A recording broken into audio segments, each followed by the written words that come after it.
all right. We're away from it all now. You're safe now. I promise. That damn lunatic. What was his name? Commander Erwin, right? I've seen devils. Hell spawns. Who aren't nearly as sadistic as he is.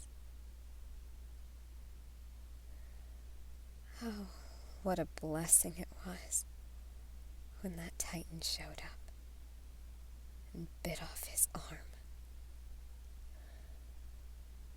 And thank darkness for that happening before I lost control. I couldn't have been held responsible for what I would have done to him otherwise.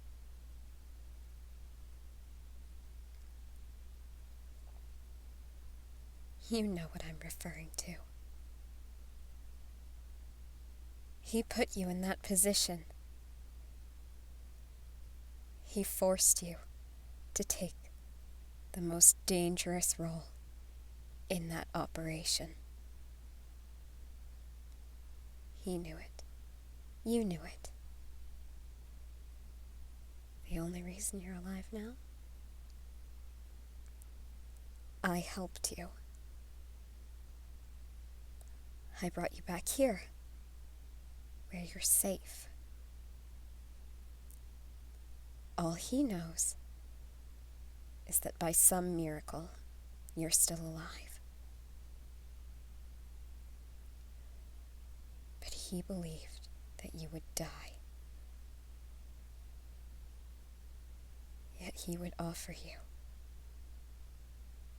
as a sacrifice. For what? A mission that would have been successful no matter what happened to you. So why?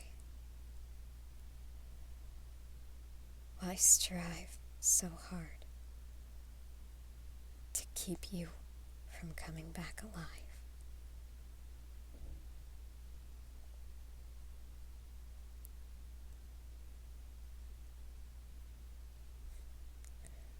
I find that difficult to believe, dear. No reason on this earth is good enough for a commander to lead a soldier to their death when it's so obviously unnecessary.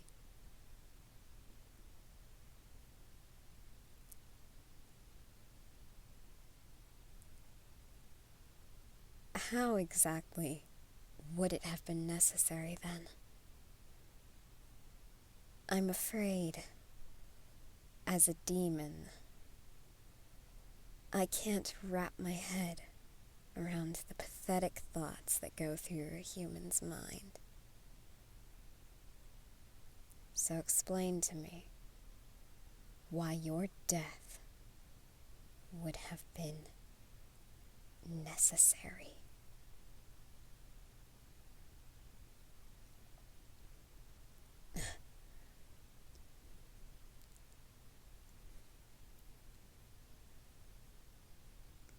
Surely you must be joking. One less mouth to feed. As if any human could be so heartless. As if a commander of all people could be so cruel, so shallow.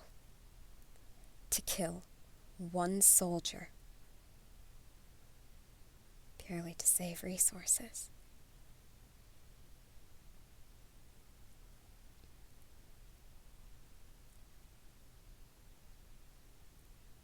This has happened before? When? And to whom?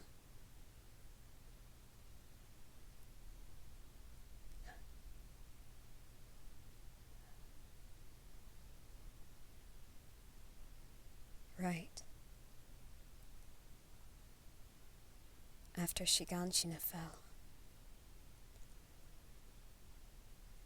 and Walt Mario was taken with it.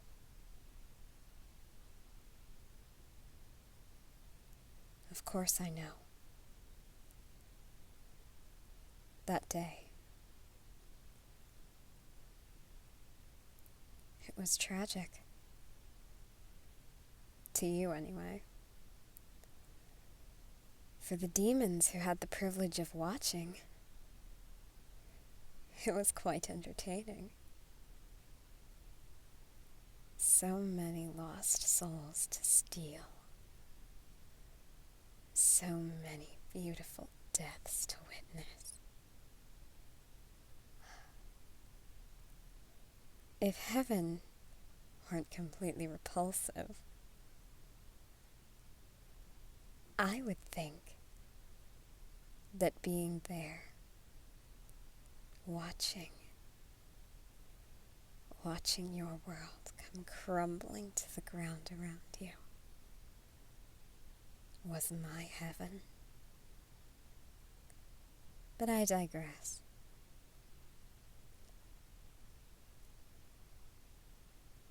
Who exactly was killed?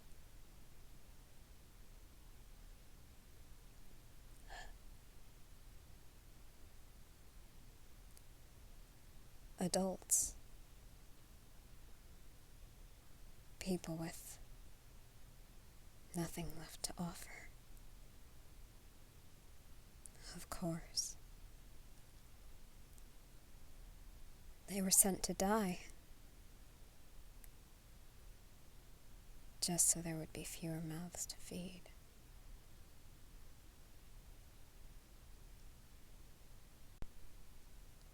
Really? Your parents were among those who were sent to their deaths?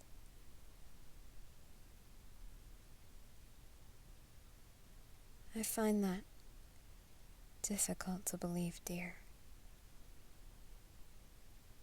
For you seem to bear no grudge against the people who would willingly allow your parents to die. Are you simply a forgiving person? Or are you trying to minimize the pain that your commander put you through?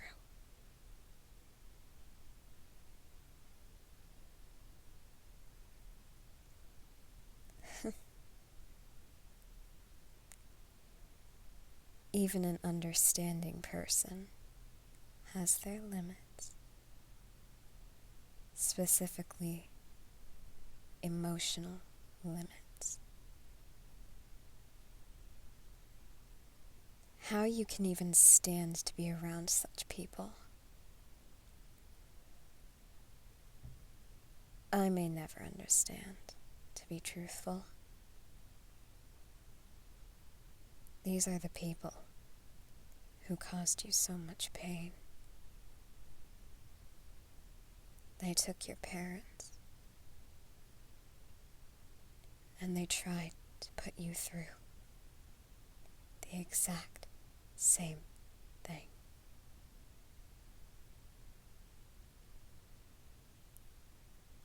How is it that a human who suffers so much can still have a soul as pure as yours?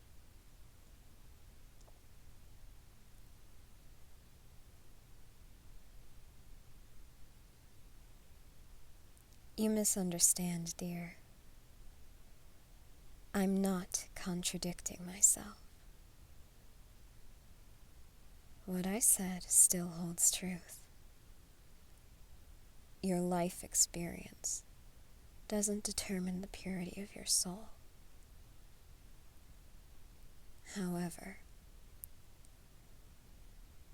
it does affect your motivation, your life goals. For example, Eren Yeager, the Titan-shifting boy.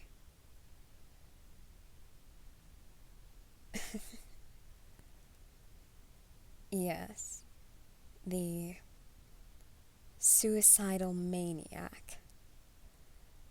That's a far more fitting name for him. His life experiences, his trauma, they corrupted his motivation, turned it into something twisted and foul, made him desire revenge more than anything else in the world.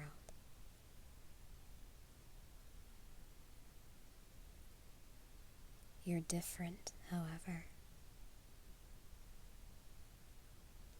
Despite knowing who caused you this pain, despite seeing their faces every day, despite having every opportunity to dispose of them, you are willing to forgive them, look past their actions,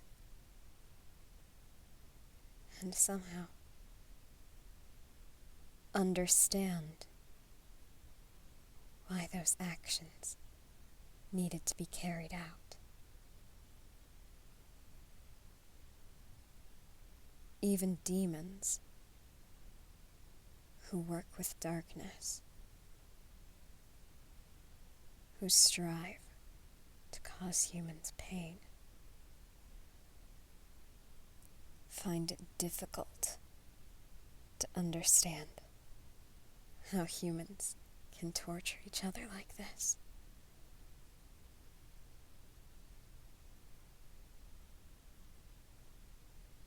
Why?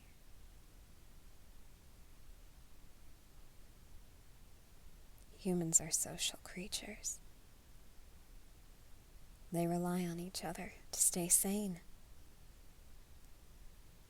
You would think they'd be more willing to protect their own kind.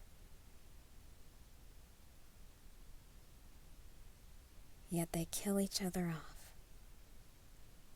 Sometimes just for fun. It's amusing, don't get me wrong. But it confuses the hell out of me.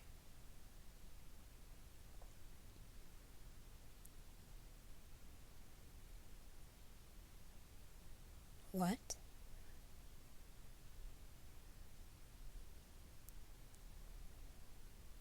Why am I so hung up on your reasoning? You are my master. I am your servant. I am your protector. And until it's my time to kill you, I am your guardian. I am the only person standing in the way of your untimely death.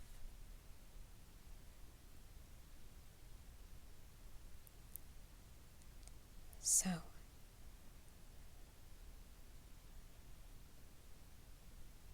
that bond that makes me all of those things,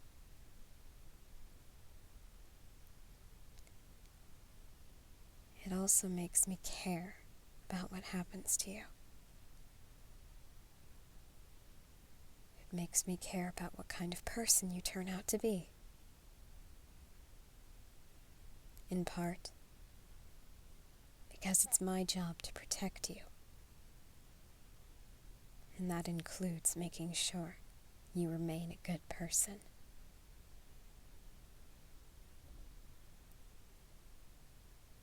And some of it is because I don't want your soul to become tainted. I want it to remain pure. So I need to make sure I understand what it would take for your motivation to become corrupted so I can prevent it from happening. Because once your goal has been reached,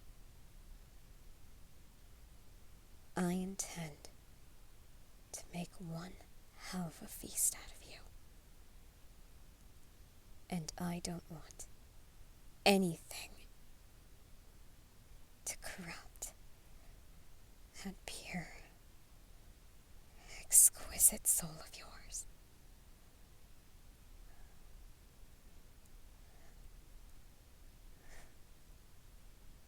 My apologies, Master. I didn't mean to grab you like that. It won't happen again. I promise.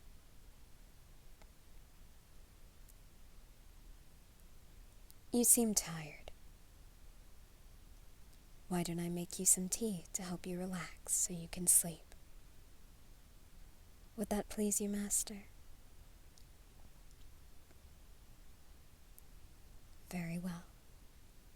If you'll excuse me.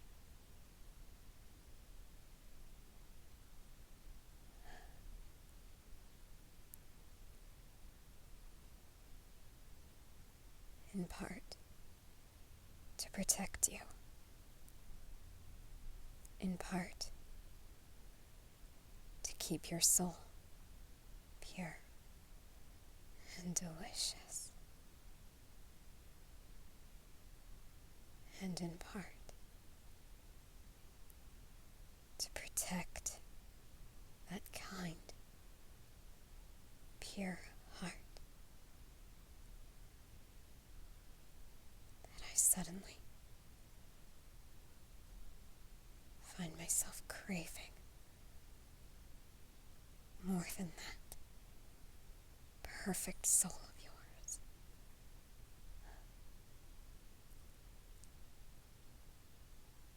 Master, what on earth have you done to me?